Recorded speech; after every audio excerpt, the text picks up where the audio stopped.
اعوذ باللہ من الشیطان الرجیم بسم اللہ الرحمن الرحیم یا بنی اسرائیل اذکروا نعمتی التی انعمت علیکم واوفوا بعہدی اوف بعہدکم وایای فرہبون۔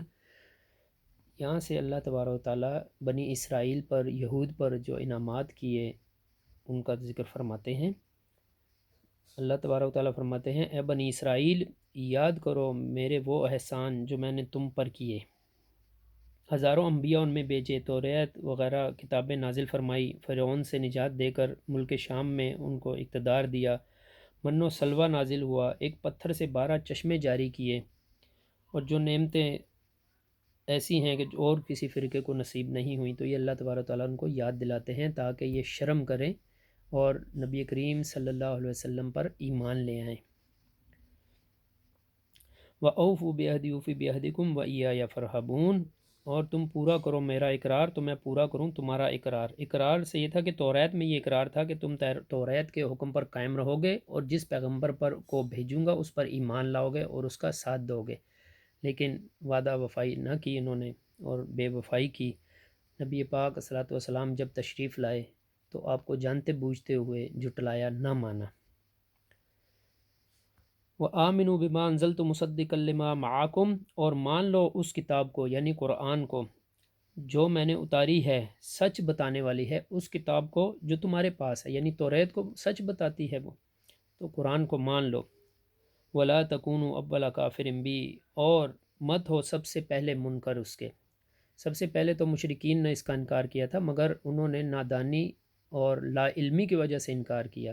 یہودی تو جانتے تھے، انہوں نے جانتے بوجھتے انکار کیا، اس لیے یہ پہلے انکار کرنے والے ہوئے۔ ولا تشتروا بآیاتی ثمنا قلیلا، اور نہ لو میری آیتوں پر تھوڑا مول۔ وإیایا فاتقون، اور مجھ سے بچتے رہو۔ ولا تلبسوا الحق بالباطل وتکتموا الحق وانتم تعلمون، اور مت ملاؤ صحیح میں غلط اور مت چھپاؤ سچ کو جان بوجھ کر۔ یعنی جن لوگوں کو کچھ تھوڑا بہت علم تھا اسلام کے بارے میں، وہ جب یہودیوں سے پوچھتے تو یہ ان کو غلط ملط کر کے بتاتے، حضور صلی اللہ علیہ وسلم کی جو نشانیاں تورات میں تھیں وہ صحیح سے نہ بتاتے، اور جن لوگوں کو بالکل پتہ نہیں تھا ان سے یہ چھپا لیتے، ان کو بتاتے ہی نہیں۔ تو ان دونوں باتوں کا ہو گیا کہ صحیح کو غلط میں نہ ملاؤ اور مت چھپاؤ سچ کو، اور تم تو جانتے ہو، جان بوجھ کر ایسا نہ کرو۔ وَأَقِیمُوا الصَّلَاةَ وَآتُوا الزَّکَاةَ، اور قائم رکھو نماز اور دیا کرو زکوٰۃ۔ وَارْکَعُوا مَعَ الرَّاکِعِینَ، اور جھکو نماز میں جھکنے والوں کے ساتھ۔ یہود میں نماز تو تھی لیکن ان میں رکوع نہیں تھا، اس لیے اللہ تبارک تعالیٰ نے فرمایا کہ رکوع کرو رکوع کرنے والوں کے ساتھ، یعنی وہ نماز پڑھو جو نبی کریم صلی اللہ علیہ وسلم تمہیں بتاتے ہیں، یعنی مسلمان ہو جاؤ، اسلام لے آؤ اور اب یہ نماز پڑھا کرو۔ أَتَأْمُرُونَ النَّاسَ بِالْبِرِّ وَتَنْسَوْنَ أَنفُسَكُمْ وَأَنْتُمْ تَتْلُونَ الْكِتَابَ، کیا تم لوگوں کو نیک کام کا حکم کرتے ہو اور بھولتے ہو اپنے آپ کو، اور تم تو پڑھتے ہو کتاب۔ یہود یہ کرتے تھے کہ کوئی اگر اسلام کے بارے میں پوچھتا تو اس کو بعض اوقات سچ بھی بتا دیتے کہ ہاں سچا دین ہے، مذہب ہے، اس پہ چلو، لیکن خود نہیں چلتے تھے۔ تو اللہ پاک فرماتے ہیں اپنے آپ کو کیوں تم بھولتے ہو اور لوگوں کو اس کا حکم کرتے اور خود وہ کرتے نہیں، اور تم تو کتاب پڑھنے والے ہو۔ افلا تعقلون، پھر سوچتے کیوں نہیں، عقل کیوں نہیں کرتے۔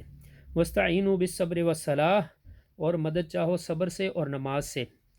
علماء اہل کتاب یعنی یہود جو حق کے واضح ہونے کے بعد بھی آپ پر ایمان نہ لاتے تھے، اس کی بڑی وجہ حب جاہ اور حب مال تھی۔ اللہ تعالیٰ نے دونوں کا علاج بتا دیا، صبر سے مال کی طلب اور محبت کم ہو جائے گی، اور نماز سے عبودیت اور تذلل آئے گا اور حب جاہ کم ہوگی۔ وَإِنَّهَا لَكَبِیرَةٌ إِلَّا عَلَى الْخَاشِعِینَ، البتہ وہ بھاری ہے مگر انہی عاجزوں پر۔ الَّذِينَ يَظُنُّونَ أَنَّهُم مُّلَاقُو رَبِّهِمْ وَأَنَّهُمْ إِلَیْهِ راجعون، یعنی نماز باری ہے ان پر جو اس کو دل سے نہیں پڑھتے اور اللہ تبارک و تعالیٰ پر کامل یقین نہیں رکھتے، مگر ان کے لیے بھاری نہیں ہے جو یہ گمان رکھتے ہیں، جو ظن رکھتے ہیں، جن کو یہ یقین ہے کہ وہ اپنے رب سے ملنے والے ہیں، اور یہ کہ ان کو اللہ ہی کی طرف لوٹ کر جانا ہے۔ اللہ اکبر۔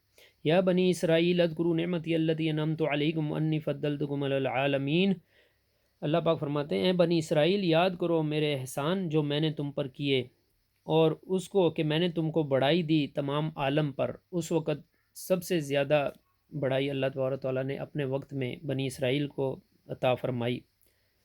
وَاتَّقُوا يَوْمًا لَا تَجْزِي نَفْسٌ عَن نَفْسٍ شَيْئًا، اور ڈرو اس دن سے کہ کام نہ آئے کوئی شخص کسی کے کچھ بھی، ولا يقبل منها شفاعہ، اور نہ قبول ہو اس کی طرف سے سفارش، ولا يؤخذ منها عدل، اور نہ اس سے لیا جائے گا کوئی بدلہ اس کے بدلے میں، ولا هم ينصرون، اور نہ ان کو مدد پہنچے گی۔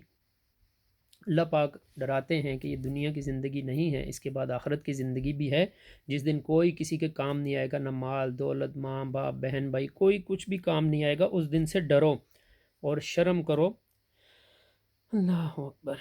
وَإِذْ نَجَّيْنَاكُم مِّنْ آلِ فِرْعَوْنَ يَسُومُونَكُمْ سُوءَ الْعَذَابِ، اور یاد کرو اس وقت کو جب کہ رہائی دی ہم نے تم کو قوم فرعون سے، جو تم کو عذاب دیتے تھے بڑا، یذبحون ابناءکم، اور ذبح کر ڈالتے تھے تمہارے بیٹوں کو، ویستحیون نساءکم، زندہ چھوڑتے تھے تمہاری عورتوں کو، وفی ذالکم بلاء من ربکم عظیم، اور اس میں آزمائش تھی تمہارے لیے بہت بڑی تمہارے رب کی طرف سے۔